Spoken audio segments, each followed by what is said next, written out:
Ngayon lang ako nakapag-video, ngayon lang ako minto. Na kami ngayon sa Kabangkan, Zambales. Yan, sa gasolinahan nila Kuya CJ. Oras ngayon, 5:49. As in, sa 3 oras na biyahe ko na yun, hindi talaga ako minto. Binakba ko yun. So, pahinga muna tayo saglit. Tapos, biyahe na tayo ulit mamaya. Let's go.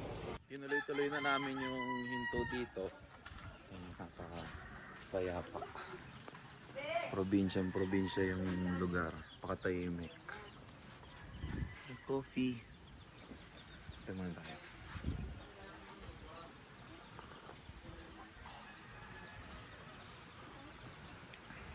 Tutuloy-tuloy niyang biyahe. Kailangan ko muna magkape. Ang pagising kasi kagabi pa ako gising maghapon na akong gising. 2 oras pa yung babiyahin natin simula dito sa Kabangkan, Zambales papunta doon sa Santa Cruz, Zambales. Pinakadulo na daw yun ng Zambales. Konti na lang, Pangasinan na. So mamaya videoan natin yung mga kaganapan. So 8:45 touchdown dito na kami.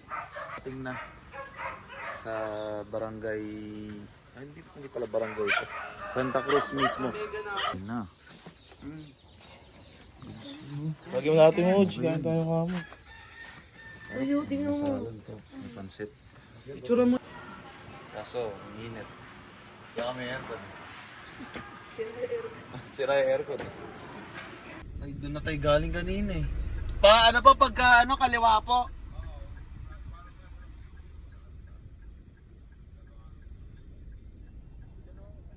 Sige po.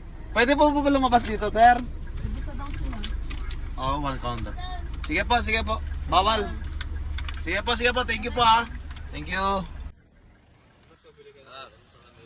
Babaliw na kami kakahanap ng halo-halo. Sobrang init dito.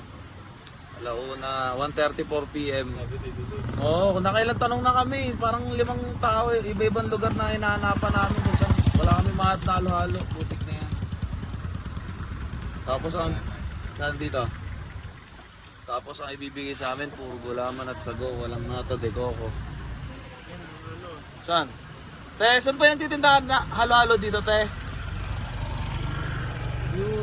Saan po? Ayan. Ay, tate. Ayun, thank you. Yun, sana may nata de coco. Yes, sir. This we have some parking here. Ayan, ah. Iwan daw natin sa kayo, meron mo pala rito. Try natin. Parang nakabalagbag ako dito. Ito. Nakapamalengke na kami dito, dun sa may Santa Cruz. Grabe din na namin kaya yung init. Sobrang pawis na kami. Literal, yung singaw.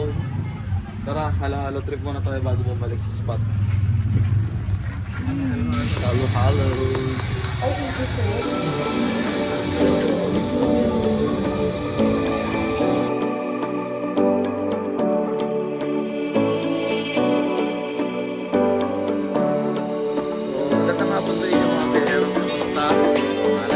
Sama ulit tayo. Pinilit ko matulog pero negative talaga. So kita nyo, napakatindi dito. Hinihintay ko lang yung sunset eh. So abangan natin. Videoan ko mamaya at saka pipicturean ko.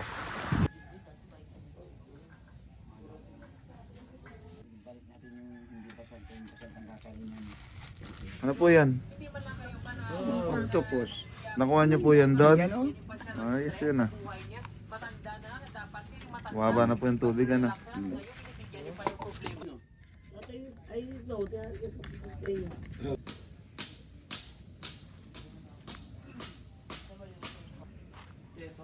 Meron sa Timo, meron sa Pasay. Nakapasok ka ng Pasay. Sarap malmusal dito. Ano, Juliet? Sino ba sa atin, Juliet? Ikaw. Ay, ikaw po yan?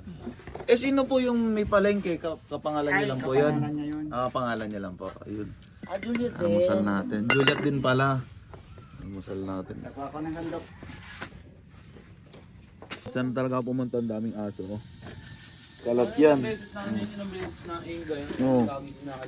Pinalayas pa sila sa kayo nun, sa Karami gawa nung nasa labas. Bawal kasi talaga yung lasing doon.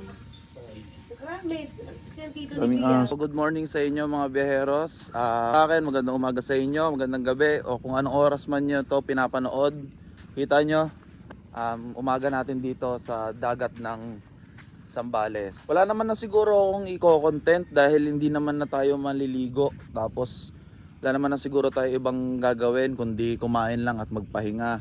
Pero pipilitin ko videohan kung ano yung mga gagawin natin dito.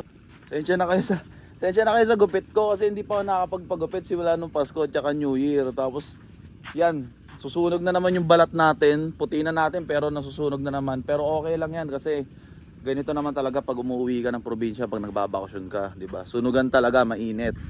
Ito kagabi, ano to high tide to halos umabot yung tubig hanggang dito sa may puno. Yan.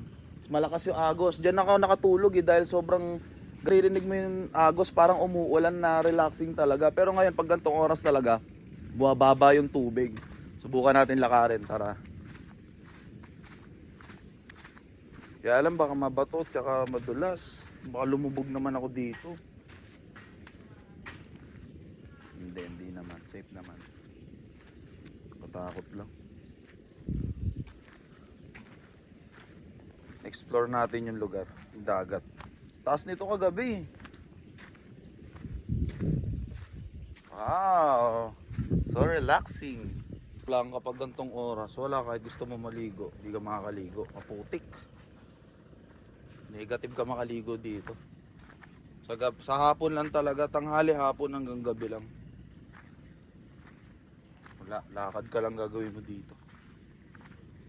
300. 20 times 300. 20 times 300. Ako nagtututbrush sila Amos dyan, pwede maghugas. Ito may dalawang CR dyan. Maganda yan kasi sobrang linis dito. Yan, may shower, may flush yung bowl. Tapos dito nakapark yung sasakyan natin. Yan. Probinsya vibes. Napakatahimik.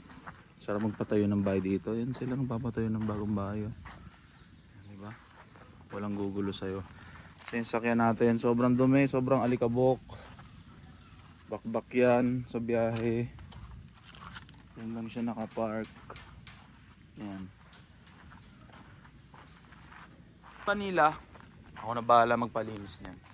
Dito yung isang bahay. Nandiyan yung kusina, lutuan. So, dyan natin nilagay yung mga stock natin. Yan. Mga soft drinks. Nandiyan. Tapos dito naman yung kabilang kwarto kung saan ako nakatulog kagabi. Yan o. Diyan kami natulog kagabi. Latag lang. Sobrang lamig kasi yung view mo dito, yung dagat, lahat ng ingay at hangin, agos nandyan. So sobrang tahi. Punta daw kami dun sa may isang spot dito sa Kuwara. Malapit lang pero kailangan magkotse. Palamigin ko muna yung loob at painitin ko ang makina. Okay. Ahon tayo.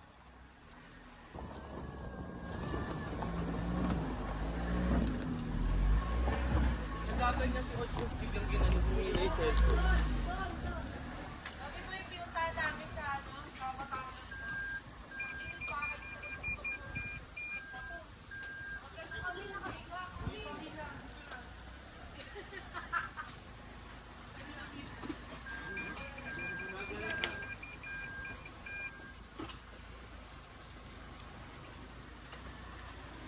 Ayan, so siguro dito ko na lang din po tatapusin yung vlog natin, ganun-ganun lang.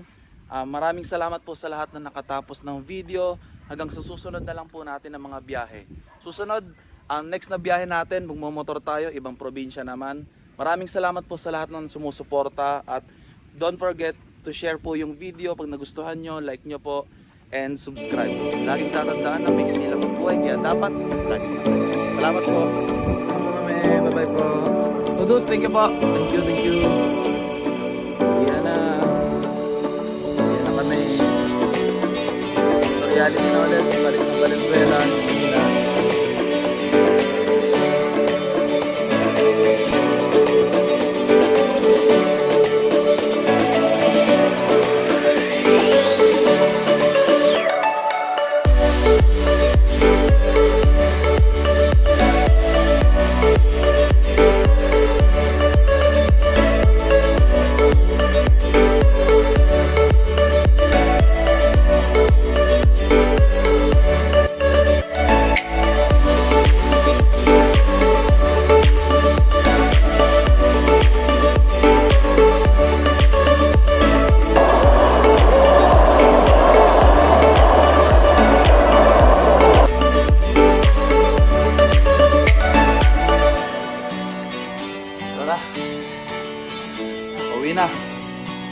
tropa. Salamat. Wala akong dalang motor eh. Thank you, Tom. Ano naman? Oo.